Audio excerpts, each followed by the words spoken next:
কেন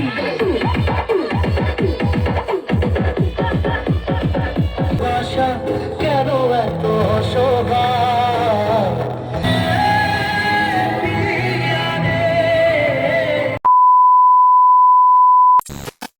hello everyone, তোমরা সব কেমন আছো? আশা করি ভালো আছো। তো আমি অনেক ভালো আছি। নতুন ব্লগে ওয়েলকাম আর অনেক অনেক ভালোবাসা। তো আমি ব্লগটা এখান থেকে স্টার্ট করছি সকালবেলা থেকে। তো আমার বিয়ের পর প্রথমবার আমাদের বাড়ির পুজো, মানে বিয়ের পর আমার আর কি। তো আমাদের সংক্রান্তিতে, মানে পৌষ মাসের লাস্টের দিকে, মানে সংক্রান্তিতে আমাদের বাড়িতে লক্ষ্মীনারায়ণ পুজো হয়। আমাদের পাড়াতেও হয় পুজো, কিন্তু ওটা রাত্রে হয়, 10-এর পুজোটা, আর আমাদের বাড়িতে দুপুরবেলার দিকে হয়ে যায় আর কি। তো এখান থেকে বাঁধাকপি কাটছিল, আরও সবজি ছিল, সেগুলো কাটছিল। আমাদের বাড়িতে খিচুড়ি হবে আর কি, সেইভাবে প্রস্তুতি নিচ্ছিল। তো কাকিরা জেঠিমারা সবাই মিলেই আছে, হাতাপাতি হয়ে মানে করে নিলে কি সব একসাথেই হয়ে যাবে আর কি। চলো, আমাদের আগে বছরকার ঠাকুরটা বিসর্জন করতে হবে আর নতুন প্রতিমা আনা হবে।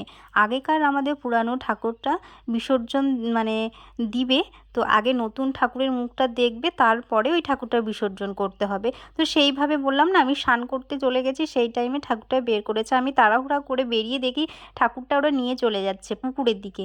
তো পুকুরে আমি তাড়াতাড়ি করে চলে আসলাম। চলো, তোমাদেরকে শেয়ার করছি, সেইটুকু ক্লিপটাই নিতে পেরেছি, তাই তোমাদেরকে শেয়ার করছি। এই যে এটা হচ্ছে আমাদের গতবারের ঠাকুরটা, তো বিসর্জন করতে নিয়ে চলে এসেছে বাড়ির বড় ছেলেদেরকে বা ছোট ছেলেদেরকে, তারাই ঘটে জল ভরে আবার নিয়ে যাবে। তো দেখো এখানটা আমাদের নিয়ে চলে এসেছে পুকুরে, সবাই মিলে এসেছে। তো আমি ছিলাম, মানে ওরা চলে এসেছিলো, আমি তাড়াহুড়ো করে আবার চলে আসলাম। তো তোমাদেরকে শেয়ার করবো বলে একটু ক্লিপটা নিয়ে নিলাম।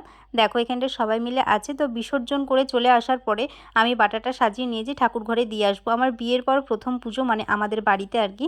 তো এখানটায় বাটা নিয়ে দিতে চলে আসলাম। আর এটা হচ্ছে আমাদের নতুন ঠাকুর, এটা হচ্ছে আমাদের বাড়ির ঠাকুর ঘর। প্রত্যেক বছর আমাদের লক্ষ্মীনারায়ণ পুজো হয়। দেন তারপরে আমি রেডি হয়ে আমি চলে আসলাম ছাদের মধ্যে। তো আমাদের বাড়িতেও বক্স আনা হয়, যে রাত্রে নাচ টাচ হবে বলে, মন্দিরেও বক্স আনে। দেখো এখানটায় রেডি হয়ে চলে এসেছে, আর ওখানে ভাই বোন বসে আছে, যেখানটায় বক্স আনা হয়েছে।